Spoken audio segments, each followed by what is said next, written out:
just cool down, avoid the noise, do best practice SEO, where you're actually understanding the semantic structure of SEO in order for Google to understand your website, and where you're becoming a brand, knowing what it is you want to be known for, and making sure that that message is on your website and all the other digital footprints on the web where it's possible.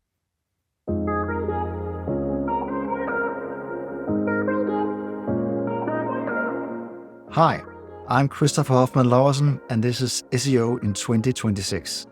Christopher, what's your number one SEO tip for 2026? My tip is to take a step back and really try to understand where in the customer journey that generative AI platforms will replace or be part of the existing customer journey when we work as SEO consultants. And how do you go about determining that? Is that something that you just do by instinct to a certain degree? Or is there research? Is there data that you can go to actually determine where that's likely to be?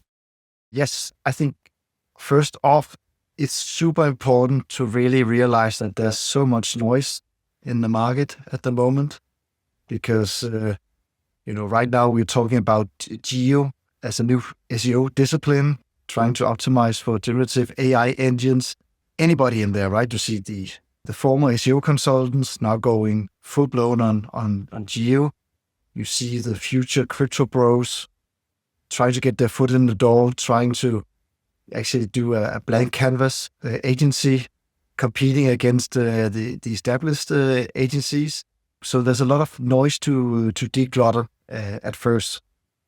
So when we have decluttered this noise, I think it's important to look at what does the data tell us, and also how can we abstract from our own user behavior, which is called solipsism, which we can talk about a little bit later.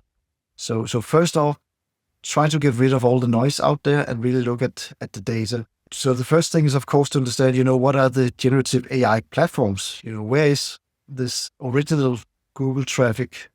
Perhaps, I think maybe 2025 was the year when organic traffic to websites from Google peaked. Where has this traffic disappeared? What are the new usage patterns? Unfortunately, there's so much data on this. There's first part data, of course. What are we losing? Right away, we can look at that in Google Search Console. And of course, a lot of that is going to Google's own AI overviews. Secondly, there are many studies regarding traffic and usage behavior on the generative AI platforms, ChatGPT, Perplexity, Claude, Topical, etc. So I think that's the first point, stepping back to understand the data. And then, of course, also, this is a whole black box. What are the usage patterns on ChatGPT? What are people using it for? But already, I think OpenAI came out with some studies that what people are using ChatGPT for is they're using it for creative writing, they're using it for creativity, they're using it for efficiency, but they're also, of course, using it as for information search as well, right? So let's say this is our starting point. That let's just try to see through all the noise to begin with. So I think that's at least the third time that you've mentioned that phrase, seeing through all the noise, determining what is noise and what is true signal. So how do you go about determining what is noise and what do you do about it? Well, I do my own case studies, you can say. I mean, I've always trying to listen to people, but at one point you also need to just go back to the workroom and try to find out for yourself what is working, what is not working, what is up and down. So I'm running my own projects on the side. For instance, I have a Danish wine site, danishwine.com, which I use for to get a lot of experience. What is actually working. Okay, and typically then, what's an example of noise that you find, and how do you deal with it? Yeah, I mean, as I mentioned earlier, there are of course the SEO gurus, the SEO consultants, who suddenly just change their mind about everything. I can name a few names: Andrew Holland, Nick Eubanks. I mean, I think they're pretty true to themselves when they talk about what they see in there. But I also believe in this word solipsism, which means that that you're basing all the facts on your own truth. You're basing your own fact on my behavior now. And of course, you and I, other digital marketers, other digital experts, we really have to take a step back and understand that our behavior does not reflect how other people use generative AI or use Google and generative AI together. So that's one thing. And then, of course, there are the hype marketers, the ones coming in quickly, the ones leaving again. You only have to see other revolutions to see the same kind of science every time. This is an obvious one as well, right? So somebody who hasn't worked with SEO yet, but comes in and say, now we're doing an AI agency and SEO instead. That's also a really typical, what you say, characteristics of this type of persons. So yeah, so those are signs, those are tells in the market. So solipsism is a word that you mentioned a couple of times as well. And that can mean a couple of things, but I would imagine you're talking about the philosophy, the view or theory that the self is all that can be known to exist. So I guess what you're saying is that it's very difficult to determine what the true reality is. Yeah, I mean, imagine that you are an SEO consultant and you've worked in the field for 10, 20 years, and you've always been right. And now generative AI comes up and you say, okay, people are starting to search on ChatGPT. I'm starting to search on ChatGPT with actually the very little information that we have. You start to believe your own truth, right? You were right about SEO. Now you must be right about AI, judge on human behavior and that your grandmother has started using ChatGPT. What was super interesting recently was that Semrush came out with a study where they had looked at, I think it was a lot of new ChatGPT users in the US and their search behavior before and after starting with ChatGPT, their search behavior on Google. And it actually turned out that they used Google even more when using ChatGPT, which is like super counterintuitive if you are a GU consultant. Well, why do you think that is? I think that a lot of the things that we used Google for before were just, we just wanted quick answers to go on with our day, to go on with our buyer journey. And actually now we can get through our buyer journey faster. So it ends up, the buyer journey ends up in Google.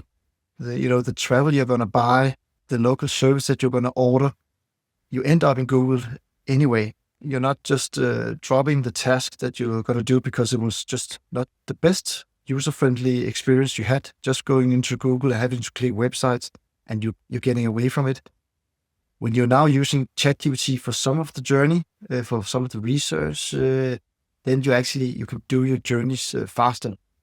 But you will end up on Google. This is the user pattern, the behavior we've implemented over the last 25 years.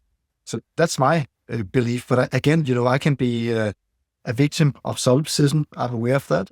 So I want to leave everything open. I'm just looking at this Semrush data and I'm thinking, wow, here's actually something which goes against the idea that geo consultants have, that ChatGPT is taking over Google, replacing Google. That's not the case.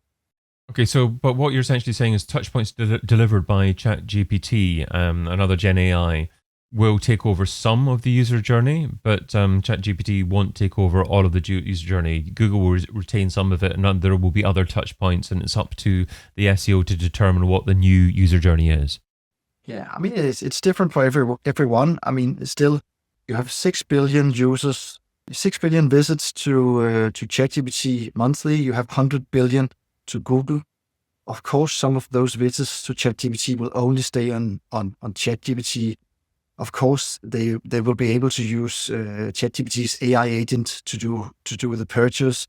I mean, of course, some people will only use ChatGPT from now on.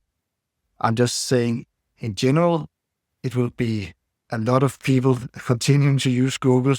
The market share of ChatGPT will, of course, rise to some certain extent. But right now, we are saying that 1.5 days of Google users is equivalent to 1 month of ChatGPT usage. So, I mean, the numbers are very small. Of course, they will gain in importance, but it's just like saying that ChatGPT or other generative AI tools will replace Google because now we can do the same thing, it's just not going to happen as I see it.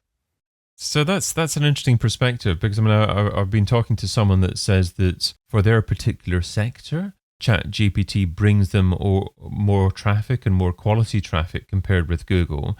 And also he says that ChatGPT is on an exponential curve of growth, which means that within a couple of years that it'll be the same for every industry. But that's not something you'd agree with. No, of course, right now it's a hockey stick curve, but we don't know if that's going to flatten out. And again, I'm also aware, I mean, you're going to talk to 100 people around this table, but this could be something which nobody has reflected upon. Every SEO consultant has a different levels of skill. Every SEO consultant works in different industries. Every SEO case is contextual. So when we're trying to talk about something common, we might come from very different angles, very different perspectives, very different ways of attacking a business case. So of course, let's say if you've done SEO like you did in 2015 with creating, these big skyscraper technique guides, and you jump into ChatGPT, then you're on a different journey than the one I've been on the last years, where I'm actually working, on enriching data with semantic structures, with entities, with really trying to do, you can say, Wikipedias to create topical authorities. So it's just like everything is contextual. And I think even though we have the same title, we're talking from totally different angles. So that's also what really complicates the matter, I feel. You also mentioned the phrase topical authority, and you say that semantic SEO is still the way forward to become that topical authority. So why is that? And what does that mean practically for SEOs in terms of what they have to do? I think you have to work on two things. If we're just going back to best practice SEO, which I also think is best practice AI, maybe with a little bit on top, there are some different manipulative hacks like prompt injection and white text on white background. Maybe they will disappear at one point. We'll see about that as it did with SEO. But it's really about best practice SEO, where you actually, you're working for the user. You want to cover everything that they need to know in the customer journey, from the awareness stage to the purchase stage to the loyalty stage, etc. But you also want to engineer your website so Google has a low cost of retrieval. So it's easy to understand that this is where I can go and get all my information in a very economic way. So there is an engineering part as well, which is super important now. As you see, it's harder and harder to get pages indexed. But you can also see that, for instance, in AI overviews, you can have one website dominating the AI overview. So Google is not looking for 5, 6, 7 sources for their AI overviews if they can find it in one place. So this dual work is very, very important. Yeah. So what I also see here is actually, when we're talking generative AI, it will mean that we have to work more on the digital PR side with SEO. So this means that you have to work more on digital footprints across the web. I mean, it's important to be part of Bing Webmaster Tools. It's important to have a company profile on Wikipedia. It's important to have LinkedIn Pulse. It's important to be part of Reddit. And it's also important to be part of them based on what is it that we want to be known for, right? So I want to be known as an international SEO strategist. Those are the footprints I'm going to place everywhere. I'm not going to be the guy who can do 10,000 things. I'm just going to focus on what is my must-win battle and how am I going to go out and do the digital footprints across the web in order to do so. And that's where generative AI starts to get interesting, because it really mixes up all kinds of different sources where you are cited, not only your own website. It's also why I think, just to get one acronym, we should just call it Search Everywhere Optimization, because that's really what it is. Christopher, what's the key takeaway from the tip you shared today? I think it's just cool down, avoid the noise, do best practice SEO, where you're actually understanding the semantic structure of SEO in order for Google to understand your website, and where you're becoming a brand knowing what it is you want to be known for and making sure that message is on your website and all the other digital footprints on the web where it's possible. Christopher Hofman Laursen is an SEO strategist. Find out more over at hoffmanseo.com. Christopher, thanks so much for being part of SEO in 2026. Yeah, thank you, David. I've been your host, David Bain. Get your copy of SEO in 2026, the book, over at seoin2026.com.